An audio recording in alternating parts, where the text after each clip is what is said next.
Our gospel this morning comes from the Gospel of Matthew, the 2nd chapter, verses 1 through 12, and I invite you to follow along as I read it.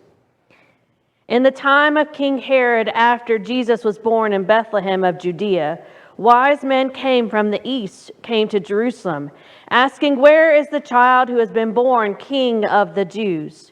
For we observed his star at its rising, and we have come to pay him homage." When King Herod heard this, he was frightened, and all Jerusalem with him. And calling together all the chief priests and scribes of the people, he inquired of them where the Messiah was to be born. They told him, "In Bethlehem of Judea, for so it has been written by the prophet.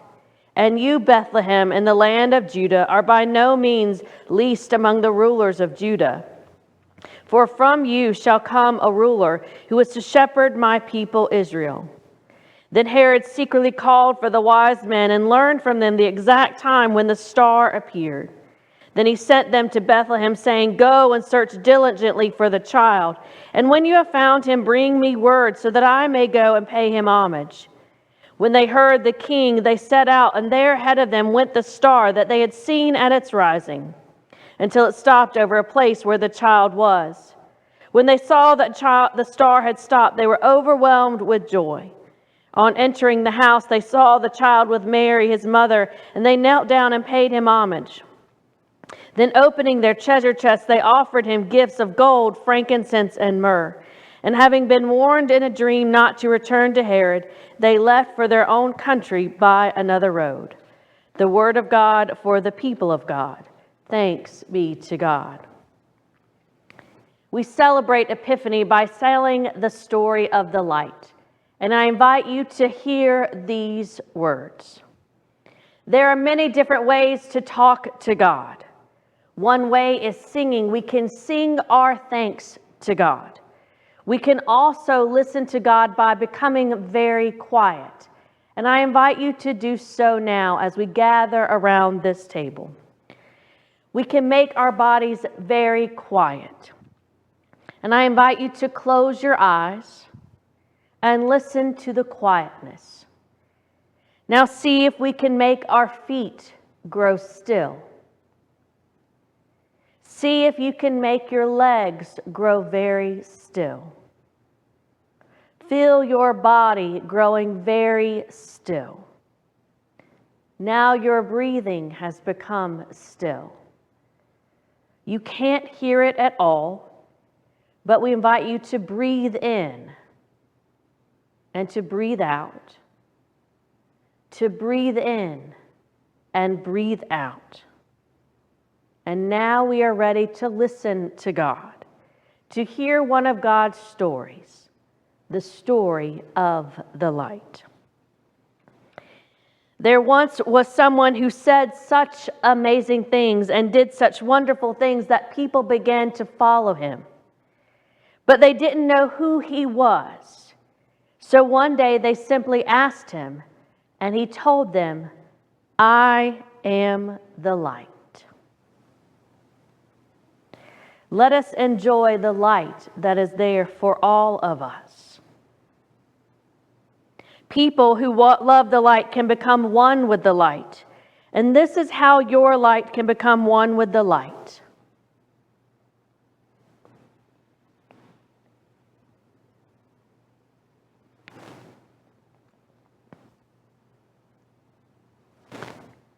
We are told in the Gospel of John, the true light shines on the people who was coming into the world, and that light was the light for all people. And the darkness does not overcome that light. Watch again as the light becomes more light in our midst.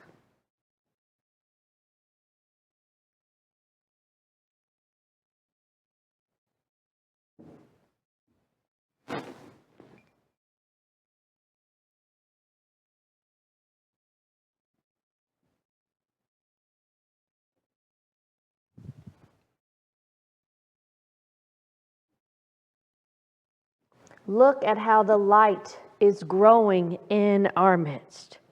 And it all came from this light right here. Look, we see the light is in so many places all at once. Many have come to the light to receive their light. And as we added, that light does not become smaller. It is still the same. I wonder how so much light can be given away and let the light remains the same. There comes a time when the light is changed so that it's not in one place anymore. It can be at many places at once. You see that the light is in one place now, and I'm going to change the light so that it's not just in one place anymore. It can be in many places at once. Watch.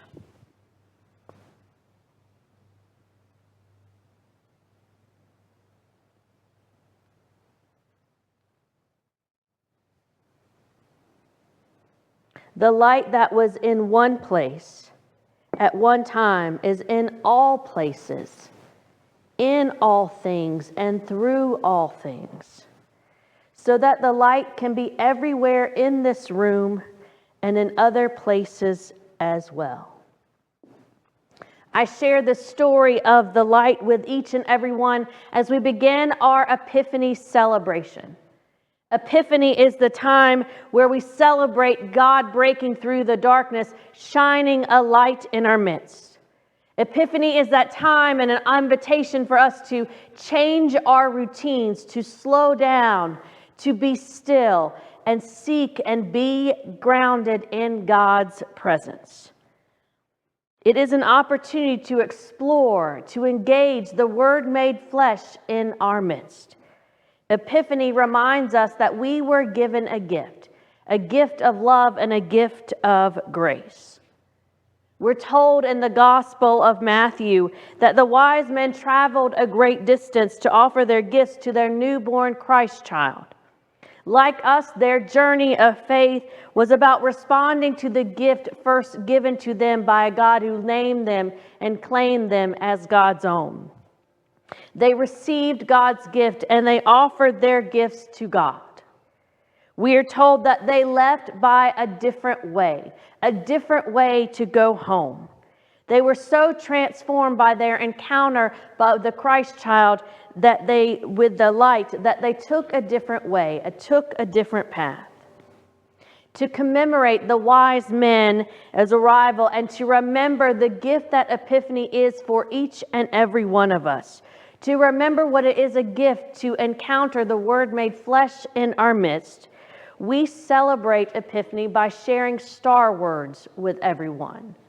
These star words will be available throughout the week for people to pick up or be available at church next Sunday. There's also a star word generator that we will include in the comments in Facebook and YouTube and on our webpage and our socials throughout the week. We invite you to take the star word and reflect on it in the upcoming year. Ponder what significance this word might have in our lives and how God may be speaking to us through this particular word.